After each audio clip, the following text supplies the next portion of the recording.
খাবারের জন্য হাহাকারি বলে দিচ্ছে কতটা কষ্টে দিন পার করছেন গাজার বাসিন্দারা। প্রায় 2 মাস ধরে উপত্যকায় কঠোর অবরোধ জারি করে রেখেছে ইসরায়েল, বন্ধ করে দিয়েছে সব ধরনের সাহায্য ও রসদ সরবরাহ। এক বিবৃতিতে জাতিসংঘের ফিলিস্তিনি শরণার্থী বিষয়ক সংস্থা UNRWA বলছে, মানবিক সংকট থামাতে এখনই কার্যকর পদক্ষেপ নেওয়া জরুরি, তা না হলে শেষ হয়ে যাবে গাজার পরবর্তী প্রজন্ম।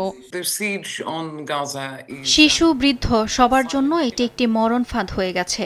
7-8 জন সদস্যের পরিবার সামান্য একটু খাবার ভাগ করে খাচ্ছে, এতে কেউ সুষম খাবার পাচ্ছেন না। এ অবস্থায় বিশ্ববাসীর প্রতি আহ্বান জানিয়ে জাতিসংঘের মানবাধিকার প্রধান বলেন, গাজায় সহায়তা সম্পূর্ণভাবে অবরুদ্ধ এবং অবিরাম হামলার মধ্যে উপত্যকাটি যেন নতুন কোনো মানবিক পর্যায়ের দিকে ধাবিত না হয় সেদিকে নজর রাখতে হবে।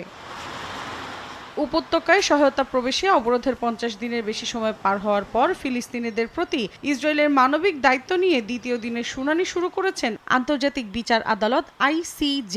এ সময় দক্ষিণ আফ্রিকার প্রতিনিধি জেন ড্যাঙ্গর অভিযোগ করে বলেন, বিশ্বের তীক্ষ্ণ দৃষ্টির সামনে ফিলিস্তিনিদের ওপর নৃশংসতা, নিপীড়ন, বর্ণবৈষম্য ও গণহত্যা চালাচ্ছে ইসরায়েল। এ অবস্থায় দখলদারদের ওপর চাপ সৃষ্টি করে অবরোধ তুলে নিতে জাতিসংঘ সহ বিশ্বের সব দেশের প্রতি আহ্বান জানিয়েছে ফিলিস্তিনের স্বাধীনতাকামী সংগঠন হামাস। পাশাপাশি জনগণের বিরুদ্ধে ইসরায়েল ক্ষুধাকে অস্ত্র হিসেবে ব্যবহার করছে বলেও অভিযোগ তুলেছে সংগঠনটি।